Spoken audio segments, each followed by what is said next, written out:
Hello again, ladies and gentlemen. Welcome to Above and Beyond. Today, I have here David Williams and Jim O'Hare. How you guys doing today? I'm coming from Fort Worth. I'm used to the heat, Texas heat. I'm used to the traffic. Nothing new. Just another day in the office. Right, both of them. All right, so let's jump right into it. Today, we're going to be talking about the importance of knowing your product. It's a step that a lot of people skip on a daily basis, right? So David, I want to start with you. What is the importance of knowing your product? I mean, if you're going to go to a store and buy something, Right. why is it important for you to know your product?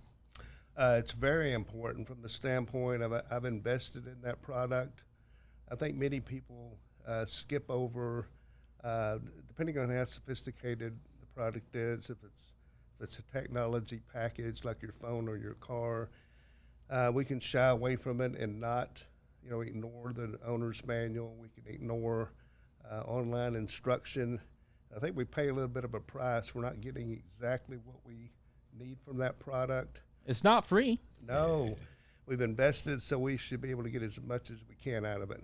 Yeah, help desk support is pretty important, and coming from a technology background, I find that whenever you know the background, I'm more of a technical person, but when I know the functional side, that helps me be a little bit more proficient in understanding how to help my customer get to what they need, which is an answer to the problem. Right. It's not like we were talking. It's not free. You're paying for that food. You might as well, right, have an idea of what you're about to take home, right? Like we all been in for example, we all bought a car. We all been in a car dealership.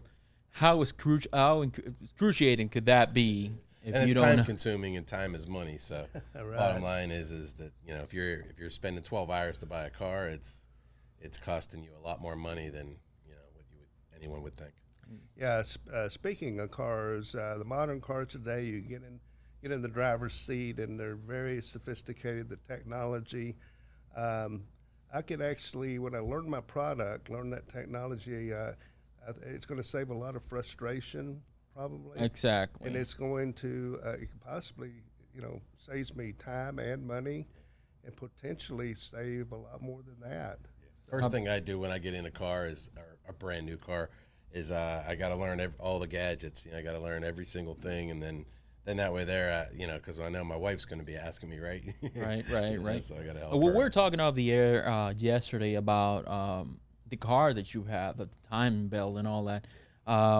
Let's go that route. Let's go use autos, cars for an example, right?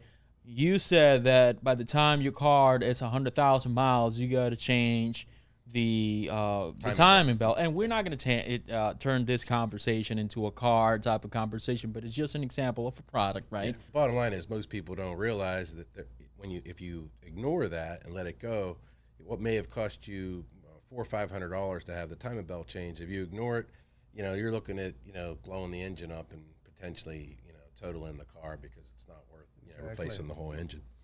Yeah, and many cars have a indicator light. It's not the check engine light, but it's an indicator light for things as simple as changing your oil. Change something as simple as So, that. yeah. Something that people skip every single day. And so they try Although to- we already know that you got to keep fresh oil Yeah. on your engine.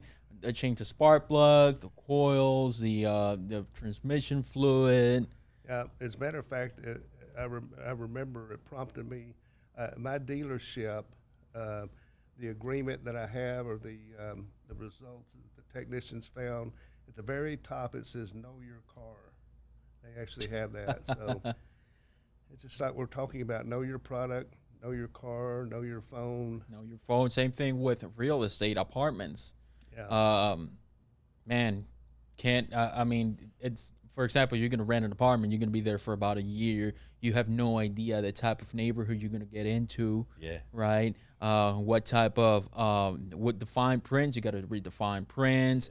Are you going to be able to withdraw from the contract? What are the legals exactly. repercussions? You got to know all of that. Can I cook on the balcony? Yes or no? Right? Yeah, and your neighbors.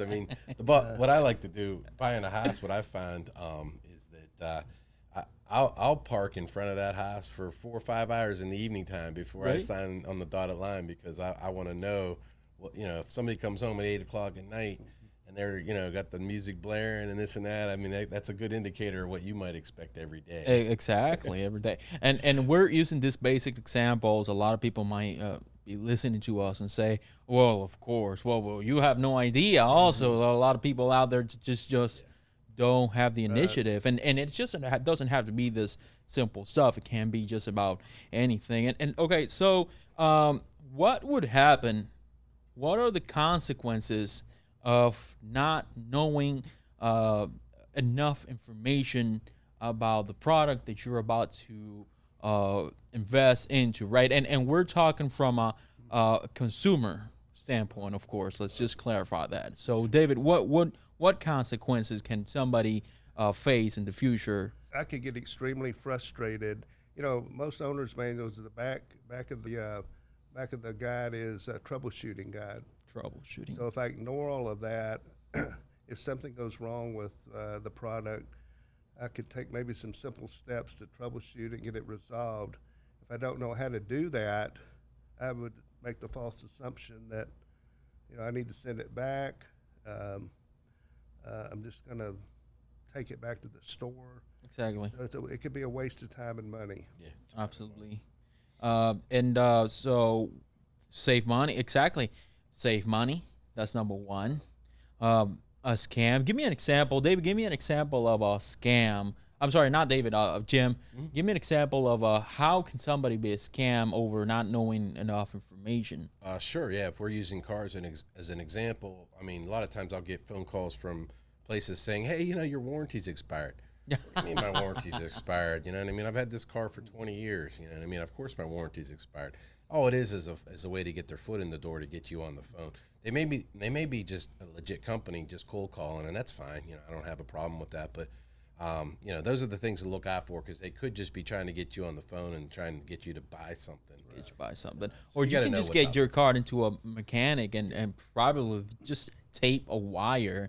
All they had to do is tape a wire, and they charge you $200 for that. Something I've that you seen could have that, done yeah. yourself, Right. which is something that you might look into. How to do it yourself. That's another type of information you can find, don't you think? Yeah, I'm a big proponent of do it yourself. DIYs. Yeah, I'll do my brakes myself. You know what I mean? My neighbor comes over and says, "Hey, my brakes are making a noise. I just had them replaced. I don't, can you take a listen?"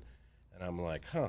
It's grinding real bad. I mean, louder than I've ever heard anything like that. Turned out they put the brake on backwards. So Exactly. yeah, so it's one of those things where some people are going, they call the garage and they say, "Oh, it always makes noise when you first change the brakes." And I mean, whether it does or not, I'm not going to argue. But Especially when you own an European car.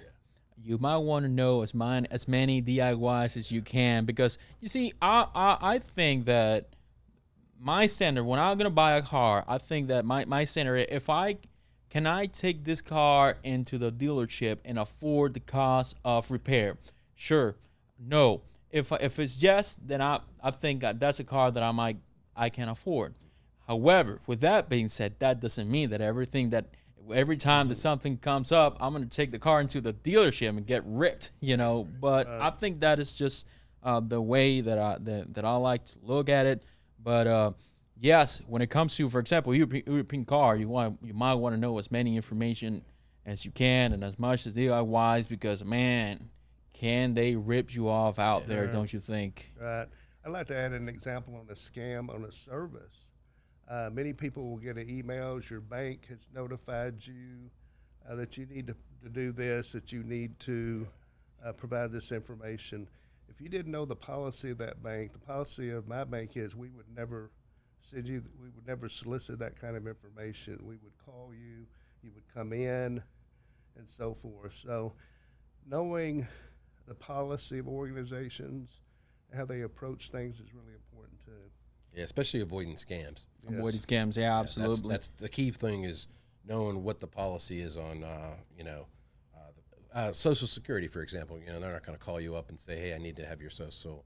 Can you tell me what your Social Security number is?" What I mean? Yeah, absolutely. That's just one And like, for example, so you don't have to go. We don't have to go that far. As recent as this what's going on in Puerto Rico, that you got this company that was got a contract with this big software company that I'm not gonna name for millions and millions of dollars, when they have this other software that was working pretty good, right? But yet, since they didn't have the information, they got ripped, and that was millions and millions of dollars got wasted. So, and the third step is to, okay, so you know the information, you know the consequences, and once you know enough information, what about becoming an expert and on that product in particular? Yeah, I agree. The more knowledge you have, it not only protects you, but then I think you're confident. You gain confidence, right? You're Right. able to move on to other things like you've just mentioned. I know Jim's involved in a software as well as I am. We find that clients really need to know their products. We assist them in doing that. When they, over the years, I've seen when they know their product more, how to do this, they get confident. It's like teaching a person how to fish, right? Right, exactly. And they become experts, they become subject matter experts, and then they can transform that teaching into other areas. Yeah, what's that saying? Give a guy a fish, you feed him for a day. Teach him to fish, you feed him for life. Yeah, something like Something that. like that. I always get it wrong, but I get the gist of it. Any final thoughts into this topic when it comes to knowing your product? I think we talked early on about investing in something, and money, monetarily wise, in a product or service. So you need to invest the time to know that, and then both those together really pay off. Yeah, invest the Right. time up front, I think is what you're saying, so that later on the dividends pay back, just because you didn't have to waste a lot of time opening up a ticket with support or whatever, you know. Exactly. At the end of the day, the way I see it, knowing, researching the product, and knowing as much information is your own personal insurance, right? Protection. That for me, that's a bottom line. Know your Right. product, right? Yes. All right, guys. Fun conversation. I enjoyed it. Thank Me you too. very much for being here. Thank For you. inviting us. Yeah, please come back. All right. All right. So with that being said, that's it for this week. Follow us on social media, engage with us, and without further ado, until next time.